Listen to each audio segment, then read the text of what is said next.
क्या बताते हैं परमात्मा कि तुम वहां से जब आए भक्ति से युक्त थे मेरे अंसा भाई, अन्न स्वरूप था जब तू आया और अपना स्वरूप भूल में भूला ताते जीव का आया। अब तू अपना वास्तविक स्वरूप और स्थान भूल चुका है, इसलिए तू यहाँ भिखारी बना फिरा है और यहाँ सुख हो ही नहीं सकता, चाहे राष्ट्रपति बन ले। कोई न कोई टेंशन उसके को पारिवारिक आपदा हो जाएगी, कोई शरीर में उसके अपने ऐसी बीमारी लग जाएगी, डॉक्टर भी फेल हो जाएंगे भक्तिहीन प्राणी का।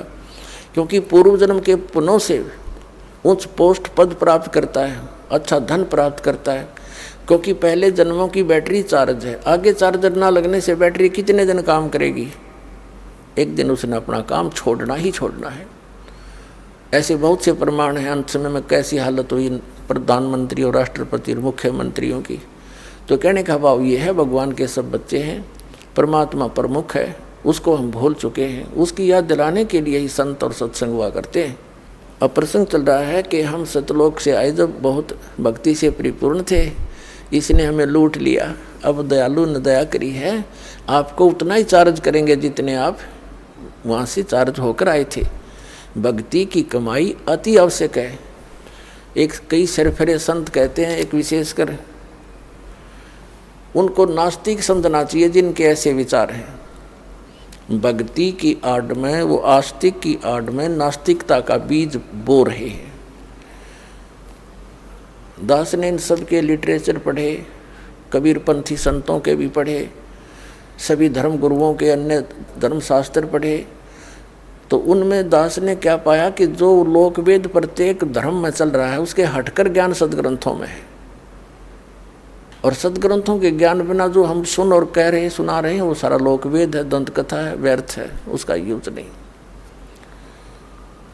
एक जम्मू के अंदर है, कबीरपंथी कहलाता है, कोई रांजड़ी गांव है जम्मू के अंदर, उनका नाम है श्री मधु परमहंस। अब उसने तो कबीर पंथ में नू कहे, मेरे समान इस ब्रह्मांड में किसी के पास वस्तु नहीं। वस्तु का अर्थ यही होता है कि ज्ञान अध्यात्म और समाधान कंप्लीट, नाम मंत्र दीक्षा सही हो, ज्ञान पूरा हो, तो उसी को संत कहा जाता है। तो वो क्या कहते हैं कि भक्ति की कोई आवश्यकता नहीं है, कमाई से कुछ नहीं होने वाला, दान पुण्य से कुछ होने वाला नहीं है, बस गुरु पार कर देगा। और वो क्या करता है, उसने क्या विधान बताया है, कैसा जाना है परमात्मा को। अब 2 मिनट में उसका सारा झाड़ा ले लिया जाएगा। वो क्या बताता है कि पहले परमात्मा गुप्त थे, सृष्टि रचना सुनाई है उसने। फिर उन्होंने, परमात्मा ने एक शब्द उच्चारा, उससे प्रकाश होगा, अद्भुत अनंत। फिर वो परमात्मा उस प्रकाश में समा गए जैसा चीनी पानी में। तो फिर वो अमरलोक बन गया। वो परमात्मा भी और वो प्रकाश दोनों मिलकर अमरलोक हो गया वो। फिर ने कहा परम पुरुष ने, अमर पुरुष ने फिर उस अपने अंदर से उस प्रकाश को ऊपर न उछाल दिया, छोटे छोटे कण से बन गए, वो बिंदु से बनकर बूंदें सी वापस आ गई। वो प्रकाश में मिली नहीं, वो अलग घूमने लगी, वो बूंद सी बिंदु सी, वो आत्मा बन गई। परमात्मा ने आत्मा को उत्पन्न नहीं किया, आप बन गई। तो परमात्मा और आत्मा तो बहन भाई हो गए, फिर वो तो बहन भाई हो गए उनका, वो तो एक सत्र में आ गए। फिर आगे क्या कहता है कि सार नाम आदि नाम, सार शब्द, सच्चा नाम यानी सतनाम, और शब्द विधे और नी शब्द, और कहती है सतपुरुष ही है। और सतपुरुष क्या है, फिर अमरलोक। अमरलोक क्या, वो प्रकाश का लोथड़ा। खाके कबीरपंथी, ये काल के दूत हैं पक्के, और काल के भेजे हुए ने कह का पता नहीं, और नाम देता है सतनाम और सतगुरु। सतनाम का कख नहीं पता इसको। और फिर कहते हैं भक्ति की आवश्यकता नहीं, गुरु पार कर देगा। एक तो नाम देता सतनाम, ये एक देता सतगुरु, ये तो जाप करो, और एक कान में कर देता हूँ। अब जो दीक्षा लेने वाला व्यक्ति है वो कहता गुरु जी को समझा नहीं मैंने, वो कहता है यो वाणी का विषय नहीं है, ये तो कहा ना जाए, लिखा ना जाए, बोला ना जाए, वो मैंने तेरे अंदर विस्फोट कर दिया, ऊर्जा छोड़ दी। और फिर नो कहे इसका जाप करना चाहिए, बड़ा ध्यान लगाना चाहिए। कहीं तो कहता है कमाई की आवश्यकता नहीं, फिर नो कहे इस पर ध्यान लगाना चाहिए। अरे ध्यान कैसे लगाए प्राणी? ना तो उस गुरु ने पता क्यों वाणी का विषय नहीं, उसने बोल के सुनाया नहीं, और ध्यान टट्टू का लाओगा, उसने ये नहीं पता ध्यान लाऊं किस चीज़ पे। और दूसरे ये कहता है कि गुरु पार कर देगा, भक्ति की कोई आवश्यकता नहीं, नाम की कमाई कुछ नहीं करेगी। जैसे कोई टीचर ये कहे कि विद्यार्थियों तुम्हें पढ़ने की आवश्यकता नहीं है, टीचर पास कर देगा, बस फिर बच्चा और के चाहिए, फिर मौज होगी बात है, मारो मौज। ये खाक टीचर है, बैठा दिया पूरे अध्यात्म मार्ग का। तो ऐसे क्या होता, ऐसे व्यक्ति ये स्टेटमेंट उस समय देते हैं कि चेले भाग ना जा। जैसे आप देखते हो धन सतगुरु राधा स्वामी, विशेषकर ये धन सतगुरु का सच्चा सौदा सरसा डेरे वाले जगमाल वाली इन तक गांठ पल्ला ला रखी है कि बस सतगुरु पार कर देंगे, पिताजी पार कर देंगे। बीड़ी ये पीवे, कख ज्ञान इनको नहीं, भक्ति का मार्ग इनके पास नहीं, वो गुरु पार कर देगा। वो आप तो हो गए दिखाइयो पार।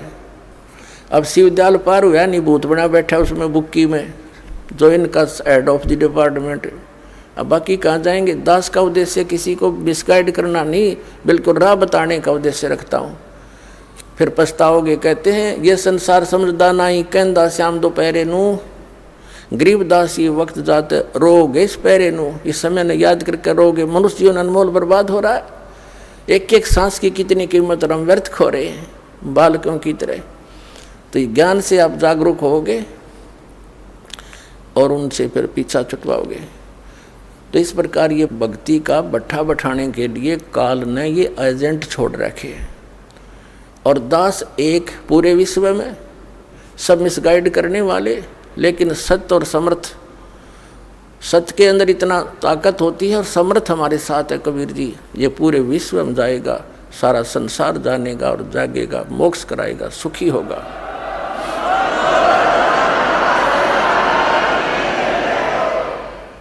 अब ये कबीर पंथी होकर के ये कहते हैं कि भक्ति काम नहीं करे तो पक्के दुश्मन है। फिर परमात्मा कबीर जी के भी दुश्मन है ये लोग। अब क्या बताते हैं परमात्मा?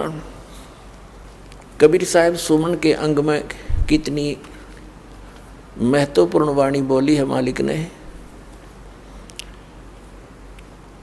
कबीर सुमरण मार्ग सहज का, सतगुरु दिया बता, श्वास उश्वास जो सुमरेगा, एक दिन मिल सी आए।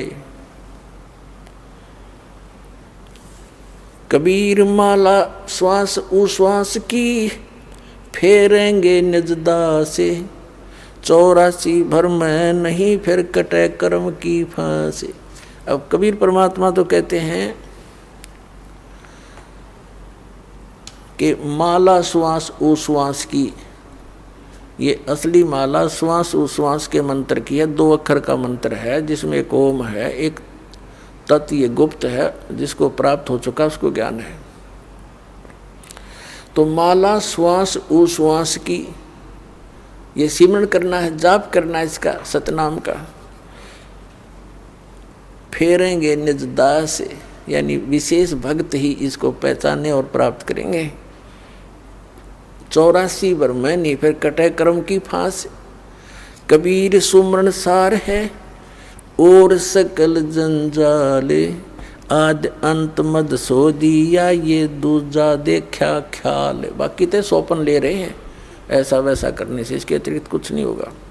निज सुख आत्म राम है, दूजा दुख अपारे, मनसा वाचा कर्मणा, कबीर सुमरण सार। परमात्मा कहते हैं मन कर्म वचन से कह रहा हूं मैं, ये सुमरण सार वस्तु है, इसका अवश्य सेवन करो, जाप करो।